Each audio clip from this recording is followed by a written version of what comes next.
Now, here's the thought process, right? Obviously, the reason why these creditors are giving you low minimum payments because they want you to just pay forever. And eventually they're playing the long game where they know if I can just get you paying this 25 or this 50 for a very long time, eventually I'm going to win. But the thought process is you're obviously not going to just carry that forever.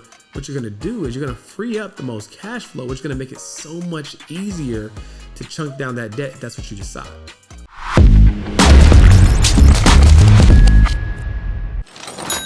What's going on, guys? Welcome back to another episode of Financial Freedom Fastlane. The quicker you get to your dream life, the longer you get to enjoy it. And I'm your host, George Achimpong. Thank you guys so much for tuning in to the first episode last week. Got a lot of great reviews. I'm so excited to take this journey with you. This show is going to evolve so much, but in the spirit of consistency and showing up, I want to make sure that I'm showing you guys what's in store for Financial Freedom Fastlane. And this week, we are going to cover 3 ways that you can use to get out of debt fast. And I'm going to share my personal favorite at the end. Now, anybody that listens to most of my content, you know that I'm not necessarily the biggest advocate of aggressively paying off your debt, right? Debt, has its purpose. Obviously, it's nice to not have any. But at the same token, right, I think people have a misconception about debt, right? At the end of the day, debt-free in and of itself shouldn't be a goal. Because guess what? If you're debt-free, you're just back at zero, right? There's nothing to rant and rave about being back at zero. Now, technically, it should give you the space and the financial ability to now allocate money towards building wealth.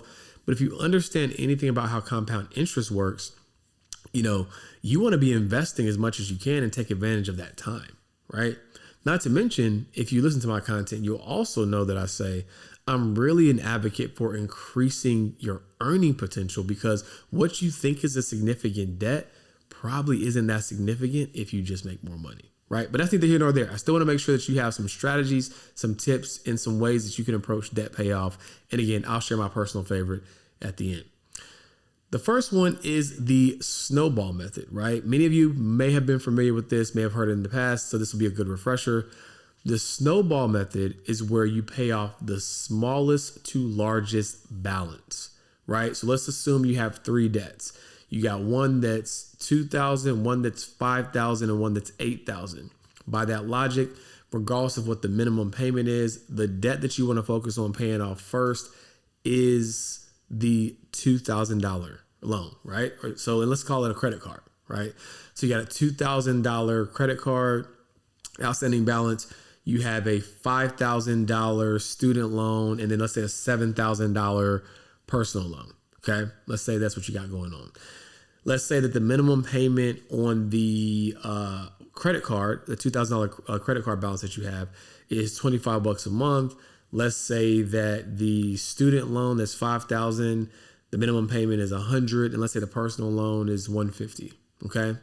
Now, what you would do is there's an assumption that if you're ready to pay off debt, there's a little bit of surplus that you're going to use to add to that minimum payment, right? Because if not, you just continue to pay all your minimum payments, and then whatever one is done first, it's done first. But the idea here is if you're ready to focus on paying off debt, then there's probably a little extra cash, and you're going to use some of that extra cash to allocate towards the debt that you want to pay off based upon the strategy. So let's assume that you got an extra $75. So you'll take that extra $75, add it to your $25 minimum payment. Now you're paying $100 a month to pay off your $2,000 balance on your credit card, right? You're still going to make the same minimum payments on the student loan and the personal loan, but now you're allocating that additional $75 to the credit card, right? So you'll keep making those payments, and then eventually you'll have the credit card paid off. And now guess what? You have $100 freed up and available, right, for your next debt. So the next debt in this example would be the student loan. We said that your minimum payment, I believe, was $100. So now you take the 100 from the previous debt. Now you take the 100 from the minimum payment. Now you're making $200. You've doubled your payment for that student loan. Repeat the process until that's paid off, and then you take the 200 and you allocate that towards the 150 towards the personal loan. Now you got $350 that you're allocating towards that final debt. And then now you're kind of creating momentum. And that's why they call it the debt snowball, right? Because now it's like, okay, boom, you push a snowball downhill, it starts small, gains momentum. And the next thing you know, it's even easier to pay off that debt and easier for that snowball to roll down that hill, right? So that is the snowball method. Now, believe it or not, that's usually not the most mathematically sound way to pay off debt, but it does have a lot of emotional benefit, right? And psychological benefit, because what happens is you get to see the small wins. Now, there could be a scenario where the stars align and your smallest debt is also the one that has the highest interest, but the stars are rarely going to ever align that perfectly. More typically, you're going to have a hodgepodge of interest rates and outstanding account balances. And depending upon the strategy, you'll focus on, the accounts that you want to pay down based upon your strategy, right? Now, that is the snowball method. Again, maybe not the most mathematically sound in all scenarios, but the one that a lot of people gravitate towards. Now, another method is called the avalanche method. And that is when you focus on the highest to lowest interest rate.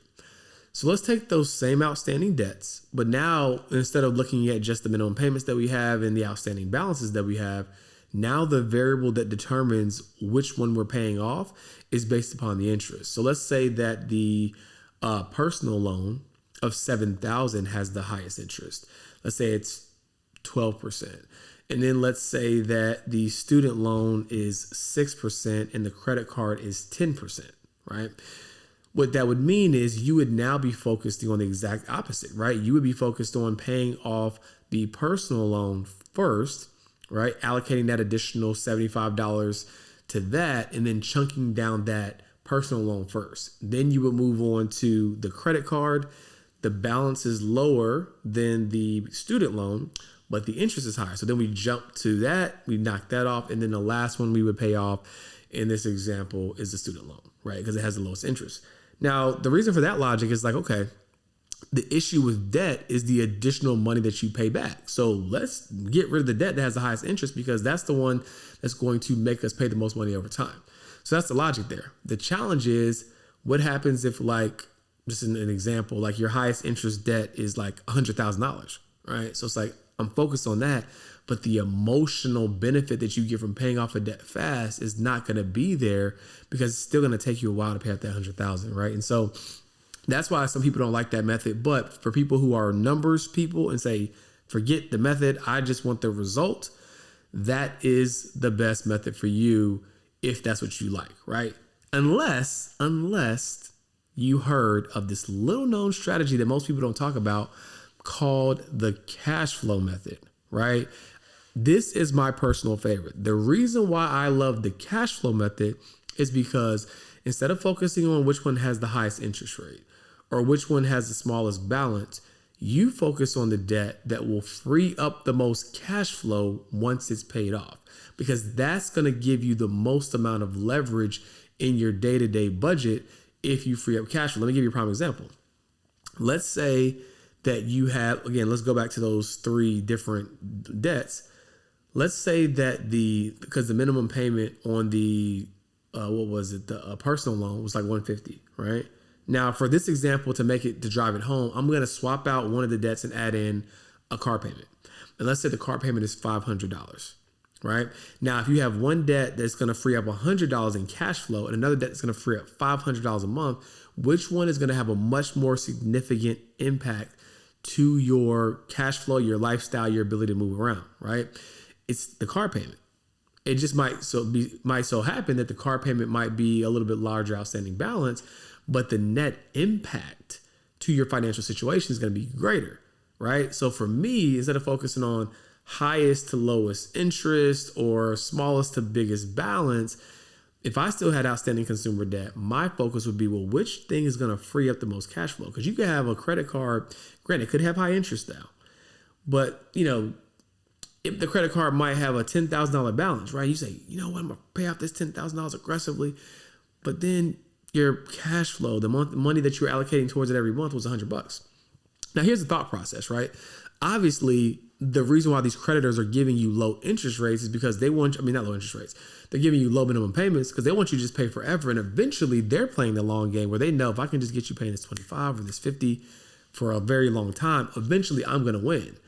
But the thought process is you're obviously not going to just carry that forever. What you're going to do is you're going to free up the most cash flow, which is going to make it so much easier to chunk down that debt if that's what you decide. Or, hear me out, what you could also decide to do is take that money and invest in cash flow producing assets and then use the cash flow from the investments to pay off the debt. Because now what happens is you have an asset that's appreciating, an asset that's producing cash flow. As it pays off the debt, eventually when it does pay it off, you then still have that cash flow versus having to start from ground zero after you took forever to pay off the debt.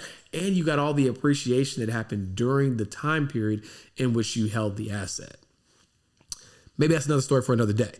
I'll break down my favorite ways to build wealth, how I double dip. But if I were you, I personally would focus on the debt that would free up the most cash flow, as that's going to give you the most options and areas of opportunity to use those funds to build wealth, to get out of debt fast, whatever the case may be, right? I'm not saying don't pay attention to the mathematically sound decision if that makes the most sense. I'm also not saying to not pay attention to the most emotional benefit of being able to get small debts knocked down. But when we talk about strategy, if it were me, I would focus on the one that would free up the most cash flow. So guys, hopefully that was helpful. Thank you guys for tuning in to another episode of Financial Freedom Fastlane. I can't wait to see you next week. Peace.